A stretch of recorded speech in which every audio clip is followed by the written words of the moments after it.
अमित शहा ते तिकडे जाणार.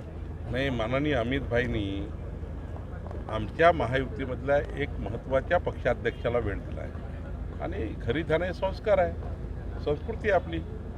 आणि माननीय अमित भाई जर तटकरे यांच्या घरी जात असेल तर एक आनंदाची गोष्ट आहे. त्याच्यामध्ये गोगावलेची किंवा एकनाथची किंवा आम्ही कोणी काही नाराज व्हायची गरज नाही, नाराज होणार नाही. कोणी गोगावलेची नाराज होणार नाही, कोणी आम्ही नाराज होणार नाही आमचे कार्यकर्ते. कारण एक संस्कार संस्कृती आहे महाराष्ट्राची की आपण महायुतीमध्ये जेव्हा काम करतो तेव्हा महायुतीमधला एक प्रदेशाध्यक्ष आहे पक्षाचा आणि त्यांच्या जिल्ह्यात जाते आहेत अमित भाई, रायगडमध्ये जात आहे अमित भाई.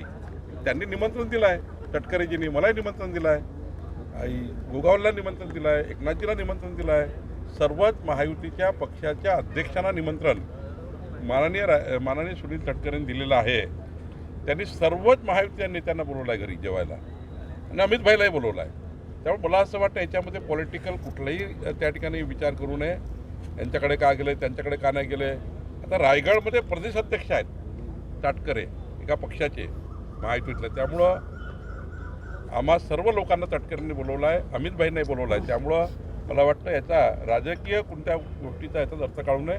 ही महाराष्ट्राची संस्कार संस्कृती आहे आणि अमित भाई तरी किमान हे संस्कार संस्कृती आणि महायुती टिकवण्याकरता त्यांनी जो दृढ संकल्प केला अमित भाईंनी त्यामधला हा भाग आहे. आणि तिथे आदर तिथं होत आहे. जर अमित भाई तिथे जात आहे आणि रायगडमध्ये गेल्यावर जर सुनील तटकरेंनी त्यांना निमंत्रण दिलं असेल तर मला वाटतं अमित भाईंनी गेलं पाहिजे. आणि गेलं तरी मला वाटतं याच्यामध्ये काही वावगट म्हणजे कुणी याचा वेगळा विचार करू नये.